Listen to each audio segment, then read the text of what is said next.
Our journey to parenthood has been a bumpy one, but getting pregnant has not been the problem. That means I have been pregnant 4 times in the last 9 months, and with every single one of those pregnancies, I was able to tell that I am pregnant at least 4 days before I missed my period. Welcome. I am Common Free. I'm an employment relations practitioner and a business owner, but I'm also all about conscious and intentional living, and I am a major fertility, living in sync with my cycle, female health nerd. I just have 2 quick disclaimers I want to discuss, and then I'm going to get into today's video. So I have titled this video, How Do I Know I'm Pregnant Before I Missed My Period? That kind of implies that I'm going to give the answer that is universally applicable to everybody, and I'm not going to give that answer. I'm not able to definitively say how every single person would know that they're pregnant before they miss their period, but I do have some experience in that, so I'm going to share my experience with that, how I knew, and then some general tips that I think may be helpful for somebody to know if they're pregnant before they miss their period. That being said, I'm not telling anybody what to do. None of this is medical advice. I am really big on everybody taking responsibility for their own journey, and I only take responsibility for my journey. So in this video, please take what serves you and leave what doesn't serve you. I guess the other disclaimer is that I'm going to be talking about early pregnancy symptoms, and some of that might be a little TMI to some people. I'm going to be speaking about things around the body, and hopefully that's not uncomfortable for you, but if that is, then maybe don't watch the end of this video where I actually discuss my early pregnancy symptoms. Oh, I should probably put this in there as well. Because my journey has included pregnancy losses, I speak about pregnancy losses in a lot of my videos and just as part of my journey because that's what my journey's entailed. With all those disclaimers in place, I'm going to start with the most obvious thing I want to say around how someone can know that they are pregnant before they miss their period. So I think one of the only ways that you can really know that you're pregnant before you miss your period is if you know when your period is going to be due. And if you know when you ovulated and how many days past ovulation you are. And when I say know when your period is due and know when you ovulated and know how many days past ovulation you are, I don't mean just using general assumptions about your past cycles. I mean for that specific cycle, the cycle that you're currently in, to know, okay, I ovulated 2 days ago or 7 days ago, my period is due exactly this many days from now. And the reason I'm saying to actually know this and to not base it off past data is because no matter how regular your cycle is, it can still change from time to time. So I think one of the best ways to know that you're pregnant before you get your period is to track your cycle. I'm a big fan of tracking my cycle. I have been doing it for a long time. I did it for 3 years before we tried to conceive, and I've continued to do it. I do post a picture of my cycle day and my basal body temperature on my Instagram story every single day. That's how I start the day. So if you want to follow along and track my cycle in real time, you can follow my Instagram. That's linked down below. Prior to our trying to conceive journey, I tracked my cycle, so I know this. I had what is commonly referred to as an extremely regular cycle. That means that I had my period on average every 28 to 30 days. With the bumps in the road with our conception journey, that did change. In some of my cycles, I ovulated a little bit later than other times. And even though I ovulated later than other times, every single time I was able to tell when I ovulated, how many days past ovulation I was, and when I can expect my period to come. So for example, in this current pregnancy, I ovulated almost a week later than I usually do, or I did when I had a 28 to 30 day cycle. And that meant that I knew that came day 28 of my cycle, I had not missed my period yet because I'd ovulated later. That means my period was due later than I would usually expect it to be if it was running my normal cycle. We can expect our period to come between 12 to 14 days after ovulation. Therefore, if a cycle is longer, that is because ovulation moved. I have a lot of videos on tracking your cycle and all things around the fertility awareness method on my channel, so you can check that out. I'm not going to go into detail about tracking your cycle in this video. Also, I will give you the specifics of my early pregnancy symptoms and how they differed from my usual PMS a little bit later in this video. I just want to cover what I think are the basics to knowing that you are pregnant before you miss your period. Okay, so back to tracking your cycle and knowing if you're pregnant before you missed your period. I think by tracking your cycle, you know when you ovulated, you know if you had sex in your fertile window, so whether pregnancy is a possibility, you know how many days past ovulation you are, so that you know whether pregnancy, as in having enough HCG that it can feel like you are pregnant, is possible, and then obviously when you're going to expect to miss your period. I think it is incredibly valuable to track your cycle, to know that if you are experiencing something, feeling it in your body, to know whether this could, based on the timing of where you are in your cycle, potentially even be an early pregnancy sign or not. The second way that I think we know if we're pregnant before we missed our period is understanding the biological process of how pregnancy comes about in that early phase. When I was trying to conceive initially, I remember I watched a lot of videos titled some version of how I knew I was pregnant before I missed my period, or my early pregnancy symptoms from whatever day before I missed my period. And when I watched those videos, not all of them, but quite a few of them, the people would express what their early pregnancy symptoms are 1 day past ovulation, 2 days past ovulation, 3-4 days past ovulation. And it would be a little bit off-putting for me because you're not going to experience early pregnancy symptoms in the first 4 days after ovulation.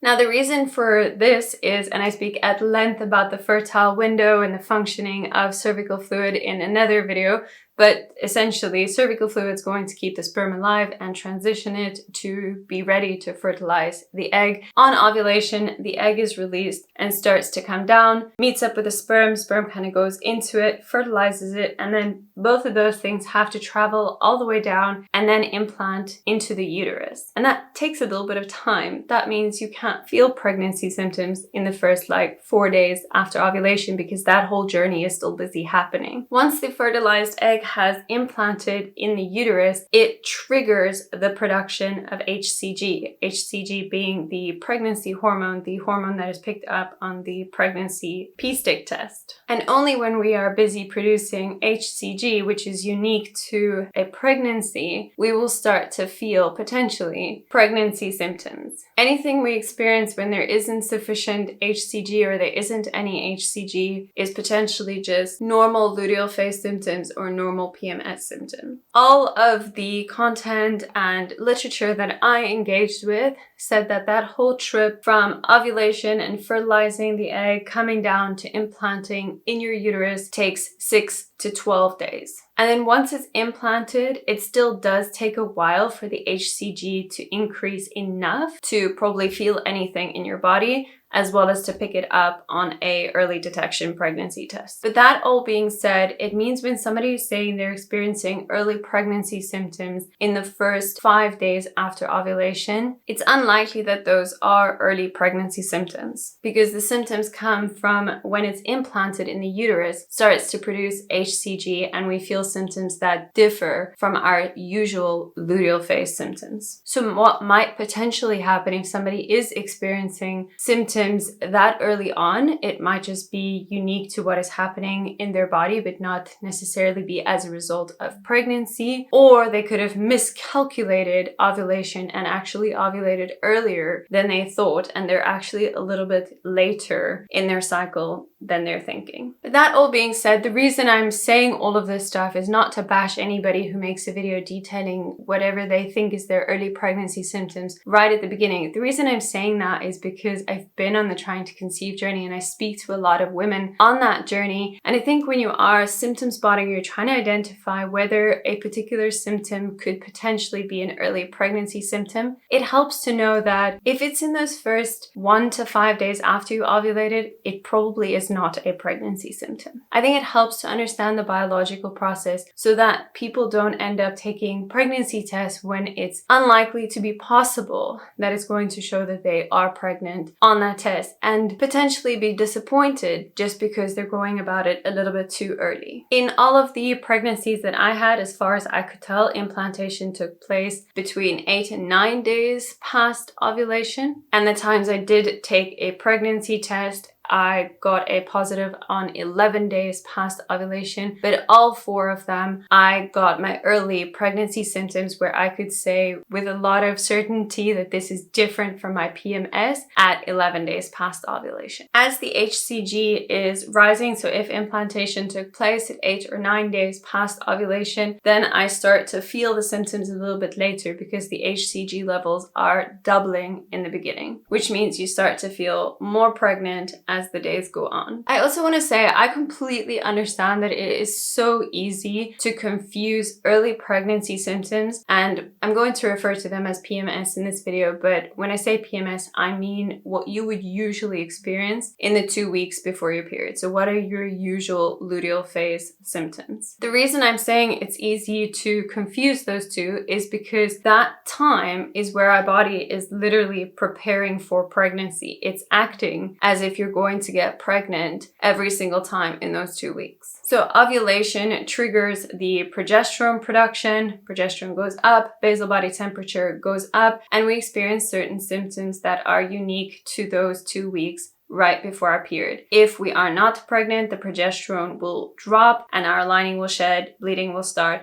and the cycle starts over. But then if ovulation happens, progesterone is produced, and we are pregnant, then it continues to sustain that progesterone production, and we feel a lot of what we feel in those 2 weeks throughout the first couple of weeks of the pregnancy. So it makes sense that we confuse PMS with early pregnancy symptoms because the body is literally preparing for pregnancy when we are having those symptoms. Then the question becomes, how do we separate it? How do we tell what is an early pregnancy symptom versus what is just normal luteal phase symptoms? And I'm going to share what I did to tell the difference. And I don't think that this is the only way you can go about it. I can sometimes do things a little bit intensely, so you can do a much more watered down version of what I did and still come out at the same outcome. So long before we tried to conceive, I think about 1.5 years before we tried to conceive, I started journaling my cycle quite in depth every single day. So I have several of these journals that are full already, where every single day I write my cycle day and I journal what I experienced in that day, physically, what I experienced mentally, anything I did in terms of my health, and so forth. So I do a much more in-depth tracking of my cycle, and I did do so for a long time before we tried to conceive. 1.5 years of that, and then also 1.5 years of using an app to track my cycle. So 3 years of tracking my cycle prior to trying to conceive. What that meant is by the time we were trying to conceive, I had cultivated what I think is a really good awareness of my body and what I can generally expect to experience at different times in my cycle. Now, for example, I watched a lot of videos where people said one of their early pregnancy symptoms is painful breasts. This is not an early pregnancy symptom for me. I have had that in my luteal phase since I was 14. Therefore, I know not to think that having sore breasts means that is potentially an early pregnancy symptom for me, because it most definitely is not. This is also a little bit my concern with videos around telling other people what our early pregnancy symptoms are. And I know that I'm making this video and I'm sharing my early pregnancy symptoms, but I do want to share the concern that I have. And that is when we start to compare what's going on for us to what that person said they experienced as an early pregnancy symptom. Because, for example, someone who never gets sore breasts, that might be a unique early pregnancy symptom for them, but it most definitely is not for me. So what I advocate for is an awareness of our bodies, not an awareness of what is a early pregnancy symptom for somebody else. I remember our first cycle of trying to conceive. I looked at pretty much everything and was like, is this an early pregnancy symptom? Is this an early pregnancy symptom? You get the point?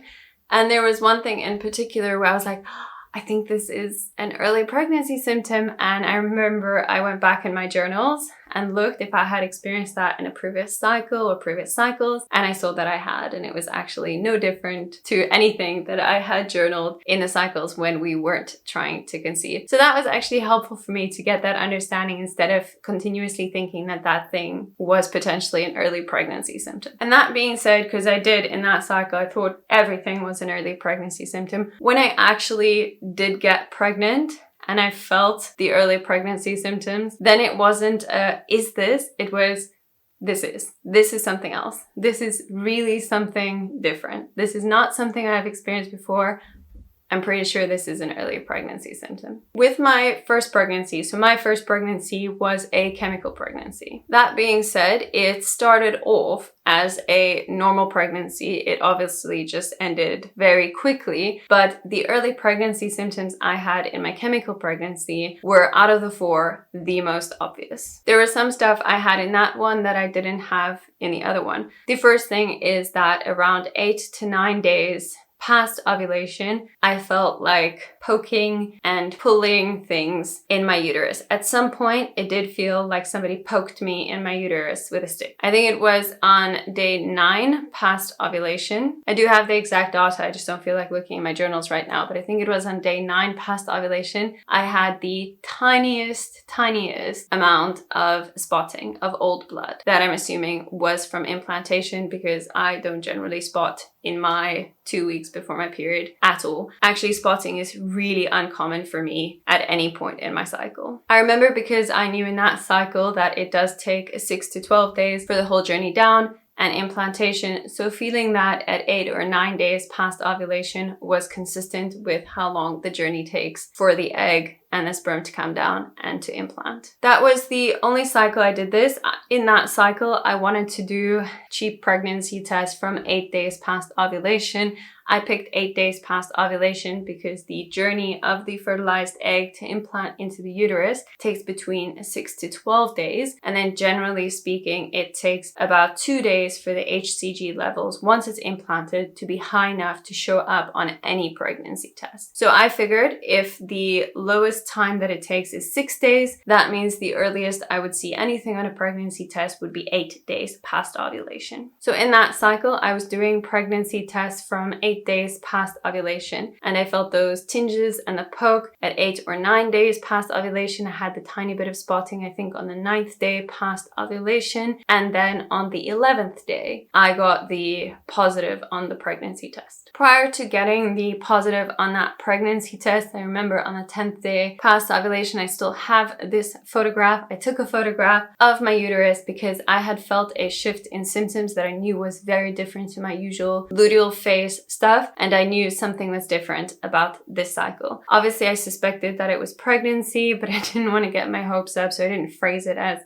I'm sure I'm pregnant, but I was dead sure that I was experiencing something different. And when I say I had experienced something different, I definitely in that cycle experienced having painful swollen boobs, which is normal for me to experience and not an early pregnancy symptom. So that's why I'm advocating for that awareness of knowing what is normal for you versus what is normal for somebody else, to tell the difference between what is an early pregnancy symptom for you, given that you know what your normal signs are in your luteal phase. I think it's also much better creating that awareness of your own body rather than Googling, is X, Y, and Z a early sign of pregnancy? Because the likelihood is if you Google X, Y, and Z, there probably is somebody who experienced that as an early pregnancy symptom. But that doesn't mean it's going to be an early pregnancy symptom for you. An example of this is headaches. A lot of people told me that one of their earliest signs of pregnancy was headaches. I'm very prone to headaches. If I get a headache, it's not going to be a sign of anything other than I'm potentially been stressing too much.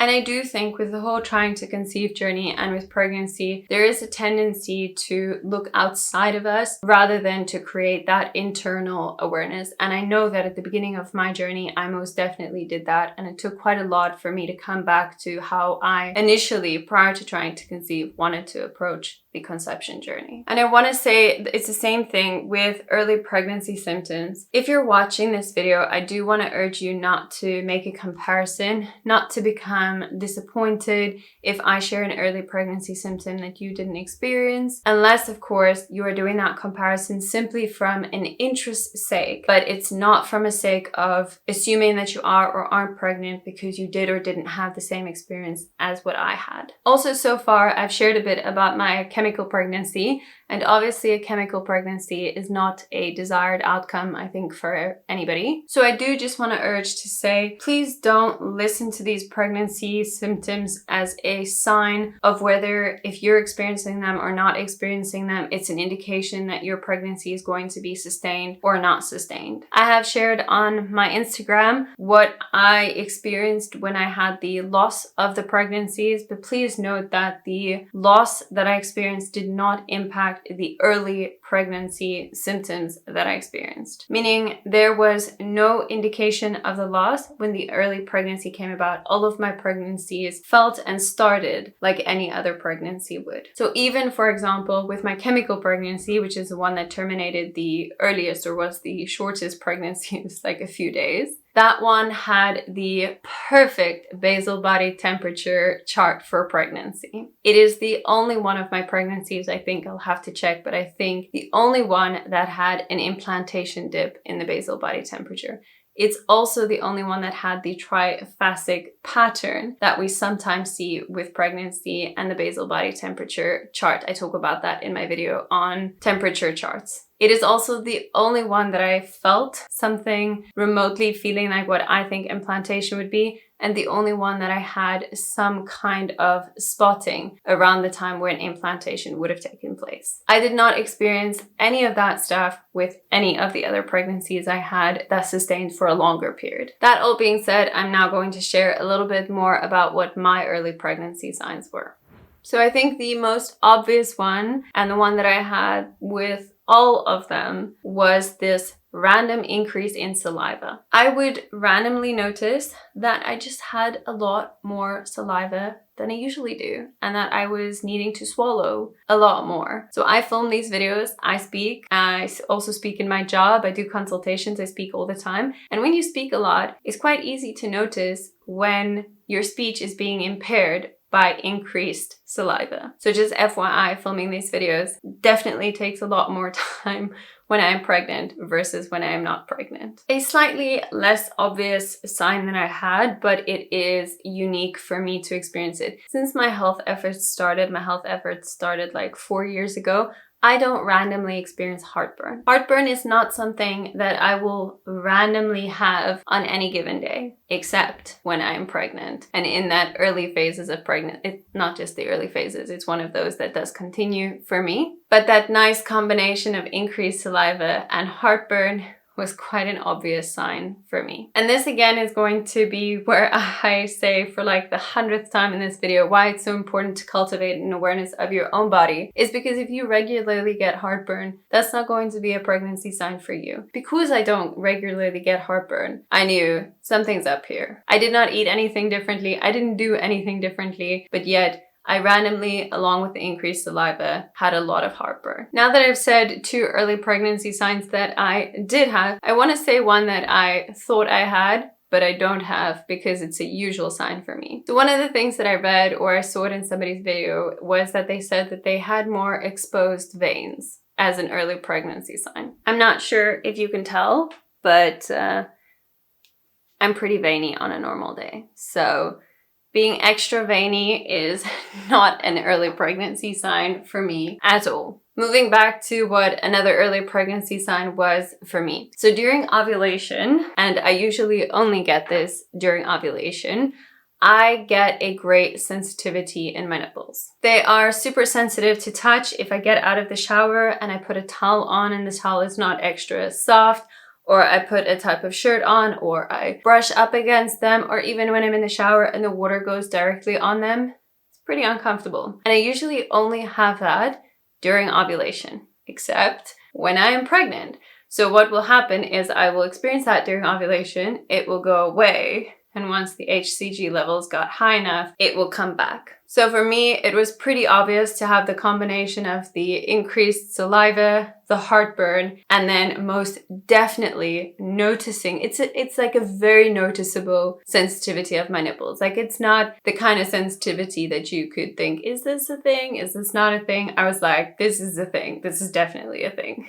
So I did explain that with my first pregnancy, the chemical pregnancy. I did that whole thing where I wanted to take pregnancy tests from 8 days past ovulation onwards. And then with the 2 that followed, the chemical pregnancy, I didn't want to do that. I did wait for symptom shifts where I felt symptoms shift in my body. And then only did I take a pregnancy test, and it confirmed what I was suspecting through the symptom shifts in my body. And then this final one, I got back to how I wanted to approach conception before we had started trying to conceive. So with the 2 after my chemical pregnancy, I felt symptoms shift around 10 days past ovulation, and the first test I did with both of those was on the 11th day past ovulation, and I did get a positive test with those 2. With the final one, I wanted to get back to where I don't take a pregnancy test at all, and that I confirm that I'm pregnant through my awareness of my body and the cycle. And with this current pregnancy, I said that I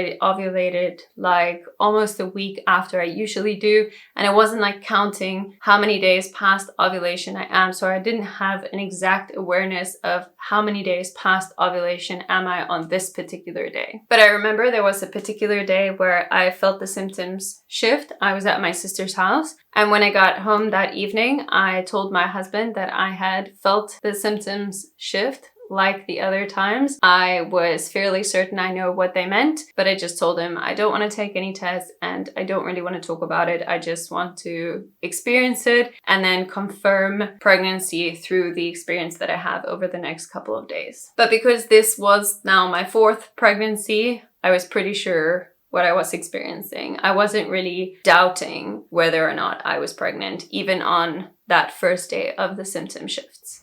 Anyway, a few days later, when I eventually realized I should probably count how many days past ovulation I am just to make sure when I have actually missed my period, I ended up counting them. And I remember even telling my mom that I was pregnant before I had taken any pregnancy test whatsoever, just from having the awareness of my symptom shift and having those symptoms be sustained for the couple of days that followed that first day of symptom shifts. So when I had calculated how far in my cycle I actually was, and I looked back on what day I experienced those symptom shifts, it was 11 days past ovulation, which is pretty much what I had experienced with the 3 pregnancies that came before this one. Anyways, I did eventually take a pregnancy test that I just did for show to have a picture for my Instagram. And again, with this one, the obvious thing was for me the saliva, the heartburn, and the sensitive nipples. There was something that I had with the previous 3 that I just didn't have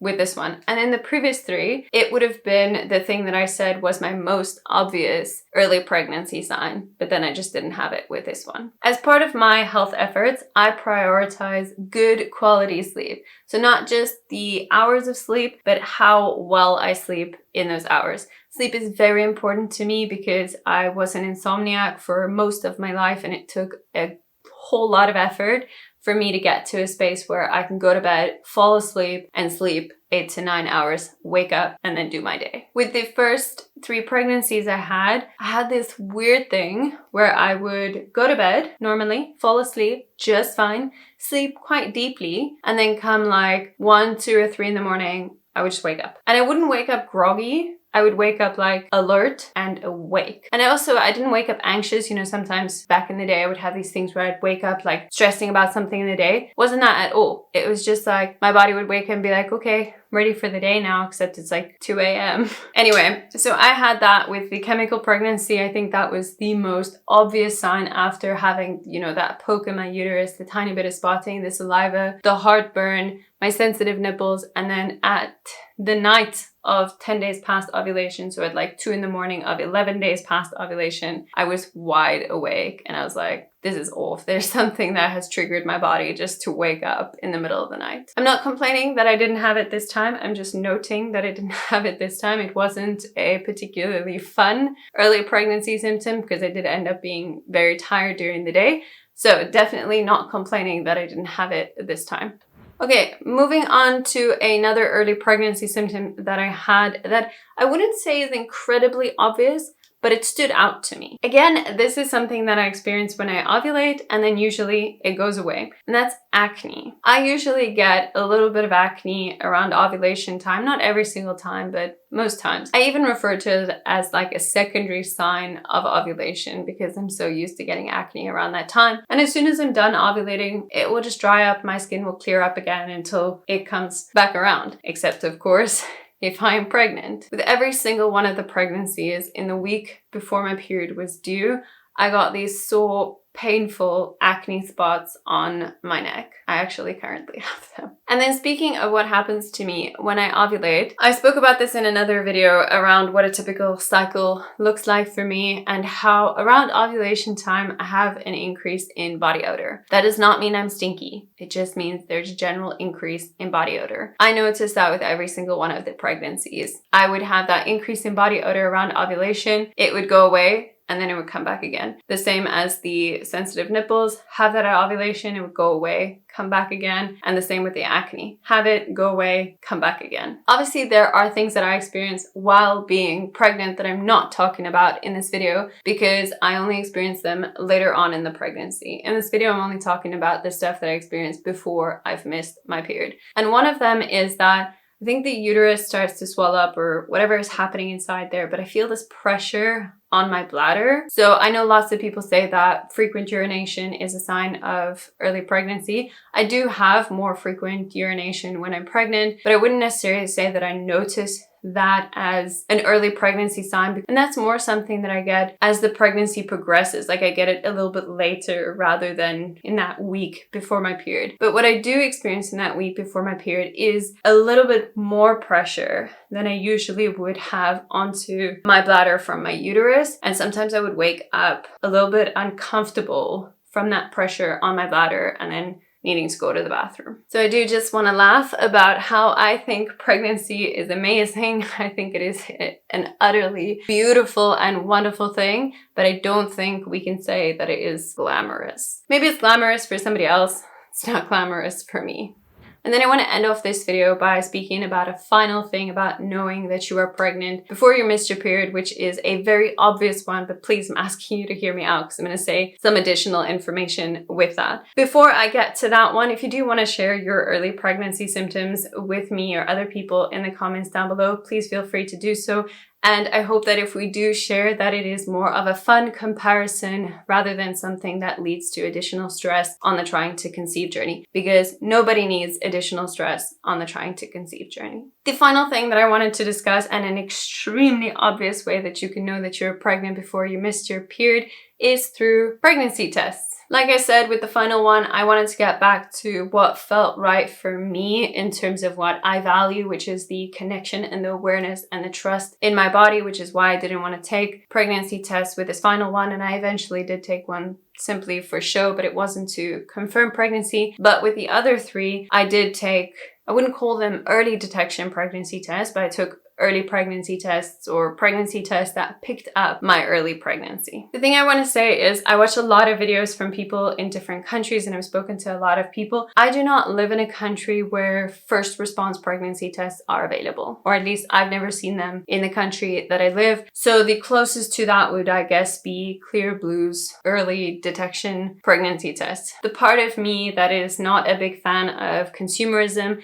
and the part of me that has read up a lot and seen a lot regarding marketing that is aimed directly at women trying to conceive or pregnant women just feels the need to discuss this. I do not think that more expensive pregnancy tests are better than cheaper pregnancy tests in my experience. I think that the whole rapid pregnancy test, know in a minute if you're pregnant, and ultra sensitive pregnancy test can tell if you're pregnant 6 days before you missed your period or whatever. I think that those are marketing strategies to get you to buy it, because all of my 3 pregnancies that I did pregnancy tests at 11 days past ovulation came back positive, and that was like a really cheap test compared to the Clear Blue early detection rapid test or any of the more expensive pregnancy tests that are sold in the name of being able to pick up your pregnancy earlier. For any South Africans watching this video, I will link down below the super cheap pregnancy tests that I bought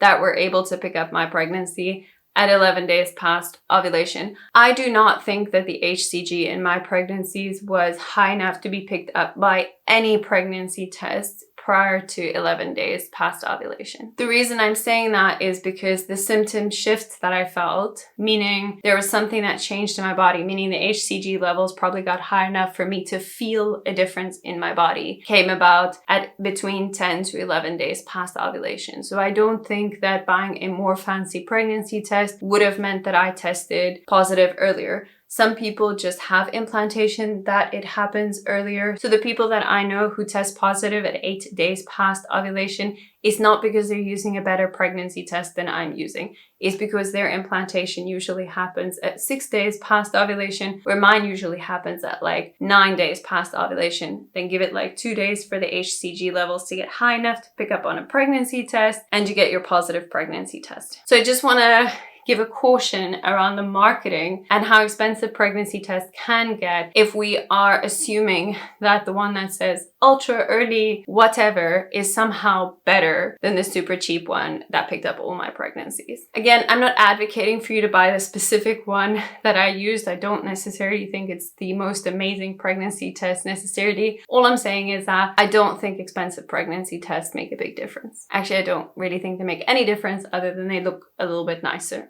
And then a final thing I guess that I want to say around pregnancy tests, especially if you're going to do early pregnancy tests. And like I said earlier, there's a lot of stress in the trying to conceive journey, rightfully so. I mean, it's a really big deal to decide that you want to become a parent and you want to conceive. There's so much excitement about it. It's an exciting time in your life. Like, I never tell people to relax, calm down, don't care about it, none of that stuff, because I recognize that it's a big deal. And it's an amazing, amazing decision. Very exciting time. So with that being said, I do like to share tips that hopefully can help to lessen the stress or the burden that comes with trying to conceive. And the one tip that I want to make is to not look at that pregnancy test after the time it tells you not to look at it. So if it says these results are valid for 10 minutes, don't look at them after 10 minutes.